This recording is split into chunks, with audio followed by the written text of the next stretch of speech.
Reka dutangire n'iyi foto. Iyi foto ni iya Perezida Paul Kagame ubwo yagaragaraga ari gusohoka mu modoka itariki 24 z'uku kwa gatanu ubwo yari agiye mu mukino wa kane wa BAL wahuje ikipe ya Al Ahly yo mu gihugu cya Egypt ndetse n'ikipe ya FUS de Rabat yo mu gihugu cya Maroc. Mbere y'uko ajya muri uno mukino hagaragaye ifoto ikomeje gucicikana ku mbuga nkoranyambaga zose zo mu gihugu cyo mu Rwanda. Ifoto ya Paul Kagame ari kuva mu modoka idasanzwe mu maso y'abantu. Iyo nta yindi ni Range Rover Defender 130 Outbound. Urakaza neza mu kiganiro cy'uyu munsi. Niba utarakora subscribe ubanza ukanda akabuto ka subscribe kugira ngo ujye ubasha kureba ibiganiro byose bicukumbe bica kuri ino channel. Muhaye ikaze mu kiganiro cy'uyu munsi. Abenshi bayita Range Rover Defender 130, abandi bakongera akazina ka Outbound. Iri zina rya Outbound rikaba ryahiswe n'abanyamerika bayikunze cyane ku bwinshi. Iri zina rikaba rimenyesha imodoka idakwiye kugendera ahantu hasanzwe, ahubwo akaba ari imodoka yaremewe gusatura imisozi no kugenda ahantu hose havunanye izindi modoka zitabasha kugenda. Tuvuye ku banyamerika bo bayikunze cyane bakayita uko, abongereza bo bayise Offroad, nabyo nk'ibisa nk'ibihura na Outbound abanyamerika bayise, kubera ko Offroad nabyo bikaba bivuze imodoka yaremewe gusatura imisozi cyangwa se imodoka ibasha kugenda ahantu hose izindi modoka zisanzwe zitabasha kugenda. Dusubire inyuma imyaka mikeya tureba aho uruganda rwa Range Rover rwatangiriye n'ibihe rwatangiriyemo. 1939 ubwo intambara y'isi ya kabiri yari imaze kurangira, Umudage atsinzwe, Abongereza n'Abanyamerika ndetse n'ibindi bihugu byari bifatanyije kurwanya Ubudage bamaze gutsinda ino ntambara ya kabiri.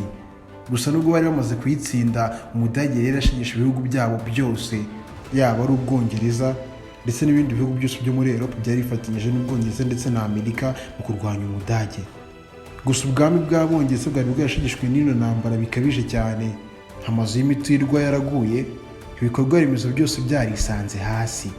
Gusa muri iyo myaka itari yoroshye ku gihugu cy'Ubwongereza, bari bakeneye ikintu cyitwa imashini zikomeye. Imodoka zose zagombaga kubafasha mu kubaka igihugu cyabo, yaba ari mu bikorwa remezo ndetse n'ibindi bintu byose byagombaga gusubiza ku murongo igihugu cyabo. 1948 uruganda rwari rumeze nk'aho ari umucunguzi ku gihugu cy'Ubwongereza, urwishwe Land Rover, nibwo rwari rutangiye gukora cyangwa se ruvutse. Ntitwatinya kuvuga yuko uru ruganda rwaje mu gihe cyiza kandi gikenewe. Uruganda rwa Land Rover rukimara gutangira gukora mu mwaka w'1948 nibwo basohoye imodoka ya mbere yitwa Seri ya mbere.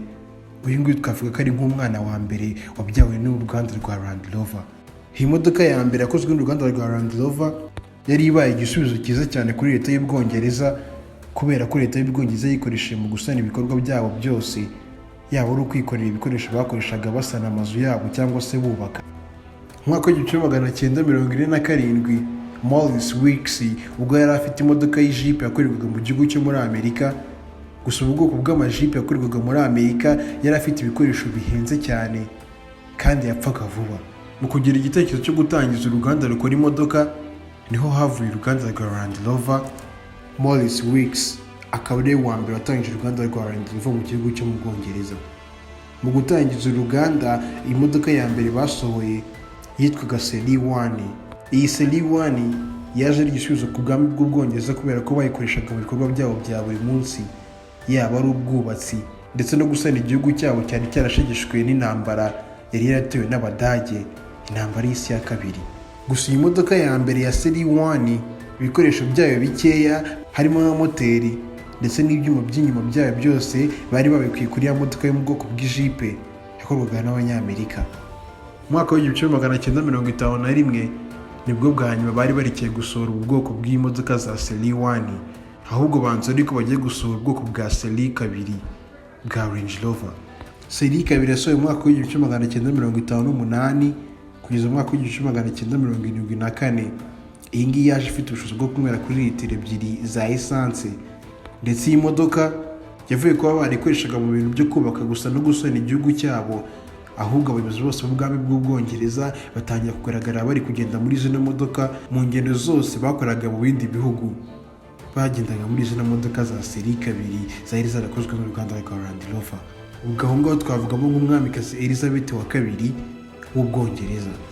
Iyi modoka ya Seri 2 yasohotse igura amadolari ibihumbi 9 byonyine, kandi seri ya mbere yasohotse igura ibihumbi 7 byonyine by'idolari. Bwari uburyo bwiza bwo gukura abakiriya b'Abongereza mu kugura zino modoka zari zihendutse. Kuri za modoka z'amajipe zaturukaga muri Amerika zari zihenze cyane, kandi n'ibikoresho byazo byose kubibona bihenze. Imodoka ifite n'ubushobozi bwo gutwara abantu 12, kandi ahantu hose hagoranye yabashaga kuhanyura, yaba ari mu misozi ndetse n'ahandi hantu hose havunanye, yaba ari mu mabuye, mu bishanga, aho hose yabashaga kuhanyura.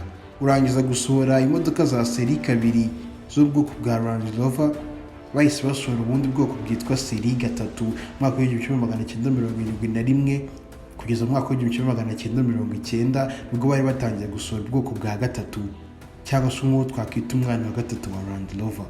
Ubu bwoko bwa 3 bakimara kubusohora bwashyizwe mu moko 3 yose, ari mu bwoko bwa seri 3 Range Rover. Range Rover seri 390, Range Rover seri 310 ndetse na Range Rover seri 327. Izi modoka zose zakunzwe n'abaturage b'Abongereza ndetse n'abo hanze y'igihugu cy'Ubwongereza, kubera ko muri mwaka w'1970 70% z'imodoka zose zagurishwaga n'uru ruganda rwa Range Rover rw'Abongereza zagurishwaga mu bihugu byo hanze byose, Afurika, mu Burayi ndetse no muri Aziya no mu bindi bihugu byose byo hanze y'igihugu cy'Ubwongereza. Irangira ry'isohora z'imodoka za seri 3 za Range Rover mu mwaka w'1990 haje gutangira gukora imodoka ziri mu bwoko bwa Range Rover Discovery. Izi modoka zigisohoka, abaturage niba bari bakibona ziri modoka ziri mu bwoko bwa Range Rover nk'imodoka zikwiye gukoreshwa mu kazi ka buri munsi, ahubwo bari batangiye kuzibona nk'imodoka batemberana bakajyana kuruhuka. Izi modoka za Discovery zari zisohotse mu mwaka w'1990 zarakunzwe cyane, abaturage b'Ubwongereza batangira kuzihimba Defender. 1991 nibwo bwa mbere uruganda rwa Range Rover rwari rusohoye imodoka ya mbere bakayita Range Rover Defender. Bakimara gusohora verisiyo ya mbere y'izi modoka nabwo zaraguzwe n'abaturage. Gusa mu mwaka w'1995 ubwo uruganda rwa Range Rover rwaje guhura n'ibihombo bikabije, rwaje kugurwa n'uruganda rwitwa BMW rwo mu gihugu cy'Ubudage. Rukimara kugura uruganda rwa Range Rover mu mwaka wa 1998 bahise basohora imodoka yitwa seri A Discovery. Iyi seri A Discovery yaje yongera ubushobozi bwose kuri ya modoka bari barakoze mu 1995. Range Rover seri A Discovery hingi yari imodoka ya mbere ya automatique ikozwe n'uruganda rwa Range Rover. Si ibyo gusa, yaje ifite n'ikoranabuhanga ry'uko wabasha kuyishyushyamo imbere mu gihe hanze hakonje, cyangwa se ukabasha kuyishyiramo ubukonje mu gihe hanze hashyushye bitewe n'ikirere gihari. Imodoka yari ifite cylinder 8 cyangwa se V8 ifite ubushobozi bwo kunywera kuri litiro 4 za essence. Hingi yari imodoka nziza cyane yagombaga gukundwa n'abaturage bose, yaba ari Abongereza ndetse n'abandi bose bo hanze y'igihugu cy'Ubwongereza.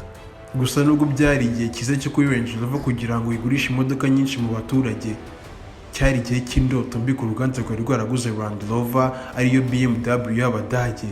BMW nayo yahuye n'ibihombo byari biturutse kuri runo ruganda rwa Range Rover.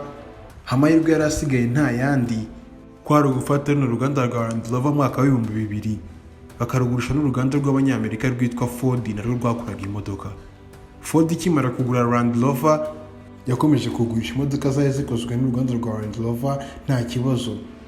Gusa bigeze mu mwaka w'2008 uru ruganda rwari ruhuye n'ibibazo by'ubukungu bw'isi butari bumeze neza, narwo rwanzura kugurisha uru ruganda rwa Range Rover rwari rufite ku ruganda rwitwa Tata Motors rw'Abahinde. Mu mwaka w'2008 Tata Motors nibwo yari iguze runo ruganda rwa Range Rover. Gusa mu kugura uruganda rwa Range Rover bitewe n'ibihombo Range Rover yari irimo, ntabwo imodoka zari ziri mu bwoko bwa Defender Range Rover zari zikigurwa n'abantu benshi ku isi, kubera n'inganda nyinshi zari zanganye na runo ruganda kandi zakoraga imodoka nziza zigezweho ubudasiba. Urugero twihuse, Toyota Land Cruiser icyo gihe yari yarabujije abakiriya benshi uruganda rwa Range Rover, ndetse imodoka yitwa Mercedes Benz G-Class nayo yari irimo irakundwa n'abantu benshi ku buryo abantu bari batangiye guharuka Range Rover Defender. Uruganda rwa Tata Motors rw'Abahinde rukimara kugura Range Rover rwanzuye ko bagiye gusohora imodoka nkeya bari basigaranye mu bubiko, bagakora izindi nkeya ziri mu bwoko bwa Defender, ubundi bagafata igihe gitoya bagashaka ukuntu bakora izindi modoka zigezweho kandi zakurura abantu ku buryo bakongera bakazigura. Mu mwaka wa 2016 nibwo uruganda rwa Land Rover rwahagaritse gusohora zino modoka ziri mu bwoko bwa Defender, batangaza yuko nyuma y'igihe runaka bazongera bakazisohora. Nyuma y'imyaka 4 gusa, muri 2020, abenjeniyeri b'uruganda rwa Land Rover basohoye amafoto ya verisiyo 3 za Defender bari bagiye gusohora. Izo ngizo nta zindi: Range Rover Defender 90, Range Rover Defender 110 ndetse na Range Rover Defender 130. Izi modoka zikimara gusohoka mu mwaka wa 2020, ubwo bari barihaye igihe cy'imyaka 4 nta modoka n'imwe ya verisiyo ya Defender bagisohora, rwari urugero rwiza rwo kwereka abaturage bose ndetse n'abakunzi ba Land Rover ko bagarutse mu murongo muzima wo kugurisha imodoka nziza kandi zikunzwe n'abantu. Ubu bwoko butatu bwose bakimara kubusohora, zagaragara ko ari imodoka zibasha gusatura imisozi, imodoka zibasha kugenda mu mabuye ahantu hagoye cyane, imodoka zidatinya kugenda ahantu hose hatabasha kugendwa n'izindi modoka zose zisanzwe. Iyi video muri kubona ni ya Natalie Risky, akaba ari umugabo w'umunyamerika wafashe ino modoka yo mu bwoko bwa Range Rover Defender akayijyana mu misozi no mu byondo ahantu hagoranye cyane, ariko yisuzuma ukuntu igenda. Nta kabuza Rizirita yatanze, yavuze yuko ino modoka hari imodoka nziza yo kujyana ahantu hose hagoranye, ahantu hose ikiremwamuntu kitakeka yuko hagendwa n'imodoka, ahubwo iyi ngiyo yabasha kuhagenda. Izi modoka zikimara kugurwa, abanyamerika baziguze nk'abagura amasuka, zikomeza kuba imodoka zikunzwe n'abantu benshi, yaba ba style ndetse n'abantu bose basanzwe mu gihugu cyo muri Amerika ndetse n'ahandi mu bindi bihugu byinshi, bitewe n'uko ino modoka nta hantu na hamwe wayijyana ngo ibe yagutenguha. Ikinyamakuru The Motor Trends gikorera muri Washington DC muri Amerika, ubwoko bwa Range Rover Defender bwasohotse mu mwaka wa 2020 bwazigize imodoka za mbere zo mu bwoko bwa SUV bw'uwo mwaka, bazigira imodoka nziza zasohoye muri uwo mwaka wa 2020. Mu zindi modoka zose zirenga ibihumbi zikorwa n'inganda zitandukanye mu isi yacu. Reka tuve kuri zino Range Rover ebyiri, ariyo Range Rover Defender 90 ndetse na Range Rover Defender 110, ahubwo tuganire ku ikoranabuhanga rya Range Rover Defender 130, hariyo modoka nshyashya Perezida Paul Kagame harimo aragendamo muri ino minsi. Iyi ngiyi ni imodoka ifite imiryango 5, ibasha kujyamo abantu 12 bose, imbere 2, inyuma 3, ndetse uciye ku muryango w'inyuma naho wicamo abandi 3 bose bakaba 8. Si ibyo gusa, iyi modoka ifite urwego rugufasha kurira ujya hejuru ushaka nko kubika ibintu byawe hejuru, ndetse ino modoka igira akantu ko ku ruhande kameze nk'akabox wabasha kubikamo ikintu cyose, yaba ari igikapu cyangwa se ikindi kintu cyose waba wifuza kubikamo. Twaba tugeze kuri tekinoloji cyangwa se ikoranabuhanga ry'iyi modoka. Iyi modoka yaba ibaye akasamutwe kubera ko ifite tekinoloji nyinshi zigiye zihambaye izindi modoka zidasanzwe zigira. Reka duhere kuri ino ikoranabuhanga rya mbere. Ikoranabuhanga rya mbere ino modoka igira ni iryitwa 360 Parking Aid. Iyi ngiyi ikaba ari ikoranabuhanga ryemerera ino modoka kuba ryaparika ahantu hose haba hayigoye, uko haba hameze kose. Si ibyo gusa kandi, Range Rover Defender 130 Outbound ikaba ifite n'ikoranabuhanga rya kamera zireba mu mpande zose. Iri koranabuhanga rikaba rifasha umuntu uba yitwaye kureba ibintu byose biri iruhande rw'imodoka yiwe hatarinze kuba yayisohokamo.